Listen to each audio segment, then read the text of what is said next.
కలియుగం మూవీ నేనైతే theatre experience మామూలుగా ఫేస్ చేయలేదన్న.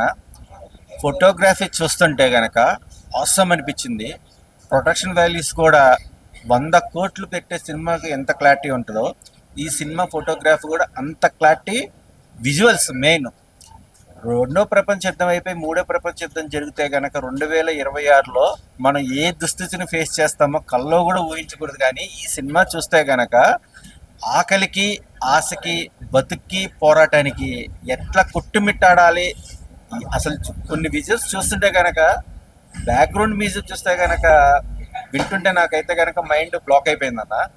సినిమా అయితే కనుక క్యాజువల్ చేసే సినిమాలు కాదు.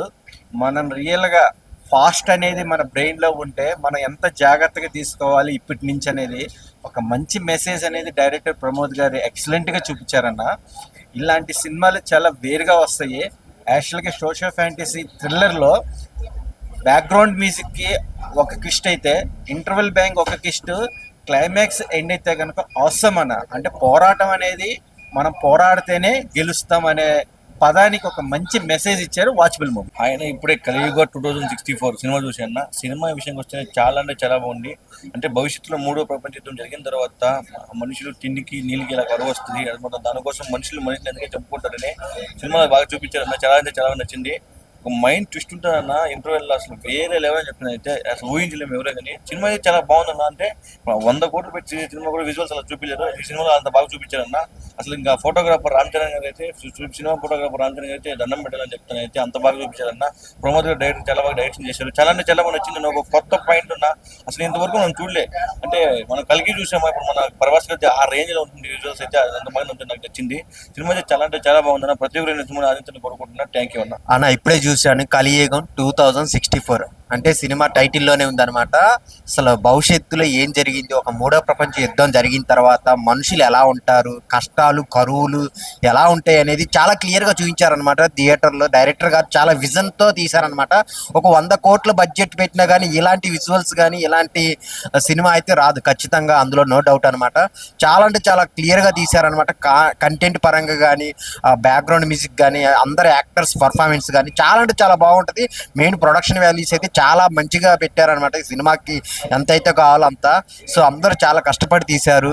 బ్యాక్గ్రౌండ్ మ్యూజిక్ బాగుంది, స్టోరీ పరంగా చాలా బాగుంది. మెయిన్ అసలు ఆ మనుషులు ఎలా ఉంటారు, ఎంత క్రూరంగా ఉంటారు, వాళ్ళ మనుగడ కోసం ఏమేమి చేస్తారు అనేది ఈ సినిమాలో చాలా బాగా చూపించారనమాట. సో ప్రొడ్యూసర్ గారికి హ్యాట్స్ ఆఫ్. డైరెక్టర్ గారు చాలా తనుకునే విజన్ని అంతే విధంగా స్క్రీన్లో చూపించి అందరికీ నచ్చేలా తీశారనమాట. చాలా అంటే చాలా బాగుంది. అందరు థియేటర్కి వచ్చి చూడండి. చిన్న సినిమా అని కాదు, ఒక మంచి సినిమా. కలియుగం 2064 థియేటర్లో చూడండి. సినిమా ఇప్పుడు చూసాం, నేను చాలా బాగా వచ్చింది. భవిష్యత్తులో యుద్ధాలు జరిగితే పేదరికము, మనుషులలో మానవత, వ్యక్తిత్వం ఎలా పోతాయి అనే దాని గురించి సినిమాలో చాలా బాగా చూపించారు. అదేవిధంగా మనం ఒక 100 కోట్లు బడ్జెట్ పెట్టి తీసిన సినిమాలో విజువల్స్ కంటే ఇందులో చాలా క్లారిటీ, నీట్ అండ్ క్లీన్గా ఉన్నాయి. అండ్ ఇంటర్వెల్లో ఒక ట్విస్ట్ ఉంటుంది. అబ్బా అసలు ఏమనుందా, వేరే లెవెల్లో ఉంది. బ్రో, నేను ఇప్పుడే కలియుగం మూవీ అయితే చూశాను 2064. నిజంగా మూడో ప్రపంచం యుద్ధం వస్తే అసలు ఎలా ఉంటుంది, ఆకలి బాధ ఎలా ఉంటుంది, ఫుడ్ కోసం ఎలా బాధపడతాము అని అంత మంచిగా చూపించారు. నిజంగా కళ్ళ కట్టుగా చూపించారు. కానీ స్క్రీన్ ప్లే అయితే అరుపులు మౌలిక కాదు. అసలు నెక్స్ట్కి ఏమవుతుంది అన్న సస్పెన్స్కి అయితే తీసుకెళ్తున్నారు. నిజంగా ఆ అండర్ గ్రౌండ్ కానీ, ఆ విలన్ చేసిన విధానం కానీ చాలా బాగుంది. ఆ మ్యూజిక్ స్కోర్ అయితే అసలు చెప్పక్కర్లేదు, చాలా బాగుంది. కానీ ఆ ఆకలి బాధకి మనుషులే తినటం, ఆ మనుషుల మాసం వాళ్ళకి తెలియకుండా అదే ఫుడ్గా ఆహారంగా పెట్టడం, చివరికి తెలుసుకొని యుద్ధం చేయడం చాలా డిఫరెంట్గా అనిపించింది. కానీ నెక్స్ట్ సినిమా ఎండింగ్ వచ్చేటప్పటికి కూడా చాలా డిఫరెంట్గా బాగా చూపించారు. చాలా బాగుంది. ప్రతి ఒక్కరు కూడా థియేటర్కి వెళ్ళి చూడాల్సిందిగా కోరుతున్నాను. భయ్య కలియుగం ఆ ఊహే చాలా భయంకరంగా ఉంది.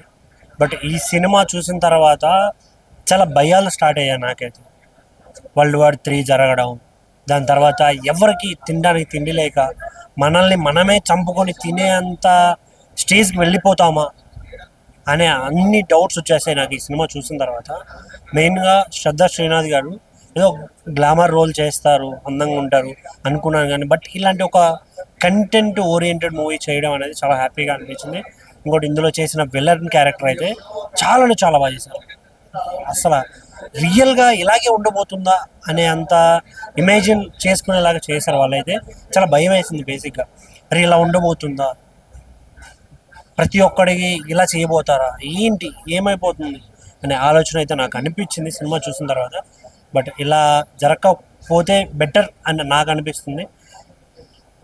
బట్ మీ అందరికి చెప్పాల్సింది మెయిన్గా దీంట్లో బ్యాక్గ్రౌండ్ స్కోర్ కావచ్చు, ఇవన్నీ చాలా ఇంట్రెస్టింగ్ అనిపిస్తాయి.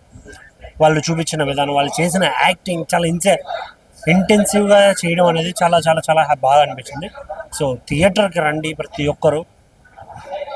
2060లో ఎలా ఉండబోతుంది అన్నది ఇప్పుడే చూసి ఎక్స్పీరియన్స్ చేయండి. So don't wait for OTT, come to theatres. Thank you. Kaliyugam అనే ఒక సినిమా చూసాం భయ్య. కలియుగం సినిమా మామూలుగా లేదు, వేరే లెవెల్ ఉంది నిజంగా. డైరెక్షన్ అయితే అదిరిపోయింది, ప్రమోద్ గారు డైరెక్షన్ అయితే వేరే లెవెల్ భయ్య. నిజంగా కలియుగం ఆ టైటిల్ తగ్గట్టు ఉందన్నమాట సినిమా. అసలు ఆకలి అనే ఒక స్క్రిప్ట్ అనేది ఎలా ఉందంటే ఆ ఆకలి మీద తీసుకొచ్చిన కాన్సెప్ట్ మామూలుగా లేదు. కలియుగం అంతమైనప్పుడు 2064 సంవత్సరానికి వస్తాలకి నిజంగా ఒకవేళ మూడో ప్రపంచ యుద్ధం కాక వస్తే ఆకలి గురించి ఎలా ఉంటుంది అన్న ఒక సిచ్యువేషన్ మాత్రం అద్భుతంగా చూపించారు. నిజంగా అసలు వేరే లెవెల్ ఉంది భయ్య. అలాగే సినిమా అంతా స్టోరీ అంతా ఒక లెవెల్ అయితే నిజంగా గ్రాఫిక్స్ లెవెల్స్ ఉంటాయి సినిమాలో.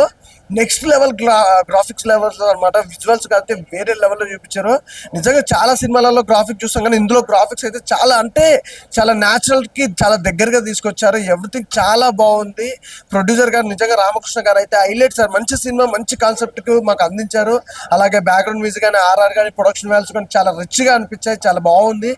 శ్రద్ధ గారి గురించి చెప్పాలి భయ్య, నిజంగా తను గ్లామరస్ క్యారెక్టర్స్ చాలా చేసింది. వండర్ఫుల్ క్యారెక్టర్ వైజ్గా చాలా డిఫరెంట్గా అనిపించింది. కానీ ఈ సినిమాకి సంబంధించి మాత్రం తన క్యారెక్టర్ వైజ్ కానీ యాక్టింగ్ మాత్రం అద్దరు కొట్టేశారు. అలాగే నిజంగా విలన్ క్యారెక్టర్ వైజ్ గా తీసుకొస్తే మాత్రం వండర్ఫుల్ క్యారెక్టర్ వైజ్ గా ఆ విజువల్స్ మాత్రం వేరే లెవెల్ అనిపించింది. అంటే సినిమా ఎంత ఇంటెన్షన్ ఉందంటే కలియుగంలో జరిగే ఆ సిచ్యువేషన్స్ అన్ని చూస్తుంటే ఎలా అనిపిస్తుంది, ఇలా ఉంటుందా, రాబోయే తరానికి ఇలా అయిపోతుందా, మూడో ప్రపంచ యుద్ధం వచ్చిన తర్వాత ఏమవుతుంది ఏందనేది మాత్రం క్లియర్ గా చూపించారు. అంటే ఒక మనిషే తినే అంత సిచ్యువేషన్ వస్తుంది అన్న ఒక ముందు జాగ్రత్తతో చూపించడం మాత్రం చాలా మంచిగా అనిపించింది. కాన్సెప్ట్ వైజ్ అయితే వేరే లెవెల్ భయ. చాలా మంచి మూవీ, ఖచ్చితంగా థియేటర్ ఎక్స్పీరియన్స్ ఖచ్చితంగా చేయాలి. ఎందుకంటే ఇంటర్వెల్ బిఫోర్ కానీ తర్వాత ఆఫ్టర్ క్లైమాక్స్ కానీ చాలా డిఫరెంట్ గా అనిపించింది. ఇంకోటి మెయిన్ ఒకటి చెప్పుకోవాలి, ప్రతి ఒక్కరు అంటే ఇప్పుడున్న జనరేషన్ వాళ్ళని కాదు కానీ ప్రతి ఒక్కరు భయ, మనిషి అనే ప్రతి ఒక్కరు చూడాల్సిన సినిమా అనమాట. ఒక ఆకలి గురించి ఒక డిఫరెంట్ గా చూపించారు. అలాగే సినిమా టైటిల్ కూడా చాలా బాగుంది, కలియుగం అనేది. అద్భుతమైన కాన్సెప్ట్, అద్భుతమైన మూవీ భయ, నాకు చాలా బాగా నచ్చింది అన్న. ఇప్పుడే కలియుగం మూవీ చూసానన్న, సినిమా మాత్రం నెక్స్ట్ లెవెల్ అన్న. అసలు ఇలాంటి స్టోరీస్ అనుకోవడం ఒక ఎత్తైతే దాన్ని ప్రాపర్ గా ఎక్స్క్యూట్ చేయడంలో డైరెక్టర్ గారు అయితే సక్సీడ్ అయ్యారని చెప్పుకోవచ్చు. అంటే ఒకవేళ మూడో ప్రపంచ యుద్ధం వచ్చి దాని తర్వాత మనుషులు ఎలా మారిపోతారో, మనుగడ కోసం వాళ్ళు మానవత్వాన్ని పక్కన పెట్టేసి అసలు ఏమేం చేస్తారనే దాని గురించి తీసారన్న. నెక్స్ట్ లెవెల్ ఉంది సినిమా మాత్రం. ఫస్ట్ హాఫ్ మొత్తం నెక్స్ట్ లెవెల్ అనుకుంటే ఇంటర్వెల్ లో వచ్చే ట్విస్ట్ మాత్రం అద్దిరిపోయిందన్న. అసలు చాలా చాలా బాగుంది. అండ్ విజువల్స్ అన్న, ఈ మధ్య ఎన్నో వందల కోట్లు పెట్టి తీస్తున్న సినిమాలో కూడా ఇలాంటి క్వాలిటీ లేదు అండ్ ఇలాంటి విజువల్స్ లేవు. బట్ దీంట్లో మాత్రం నెక్స్ట్ లెవెల్ విజువల్స్ ఉన్నాయన్న. అండ్ మ్యూజిక్ కూడా బాగుంది. అండ్ బీజిఎం, క్లైమాక్స్ లో వచ్చే బీజిఎం మాత్రం చాలా బాగా అనిపించింది నాకు. అండ్ మన శ్రద్ధా శ్రీనాథ్ గారు, ఈమెను మనం జెర్సీలో చూసాం అండ్ ఆమెను చాలా బ్యూటిఫుల్ రోల్స్ లో చూసాం. బట్ ఈ రోల్ లో చూడడం మాత్రం చాలా బాగా అనిపించింది నాకు. అండ్ నెక్స్ట్ లెవెల్ అనిపించింది. సో మూవీ మాత్రం నెక్స్ట్ లెవెల్ ఉంది. సో ప్రతి ఒక్కరు చూడాల్సిన సినిమానా. ఎందుకంటే అసలు మానవత్వం ఎక్కడికి వెళ్ళిపోతుందో అనుకుంటున్న టైంలో ఇలాంటి సినిమాలు చూస్తేనే కొంచెం మారుతాం మనం. సో ప్రతి ఒక్కరు వెళ్ళి సినిమాకి వెళ్ళి చూడండి. అండ్ మెయిన్ సినిమాటోగ్రఫీ చాలా అంటే చాలా బాగుందన్న. సో ప్రతి ఒక్కరు థియేటర్ ఎక్స్పీరియన్స్ చేయండి అన్న.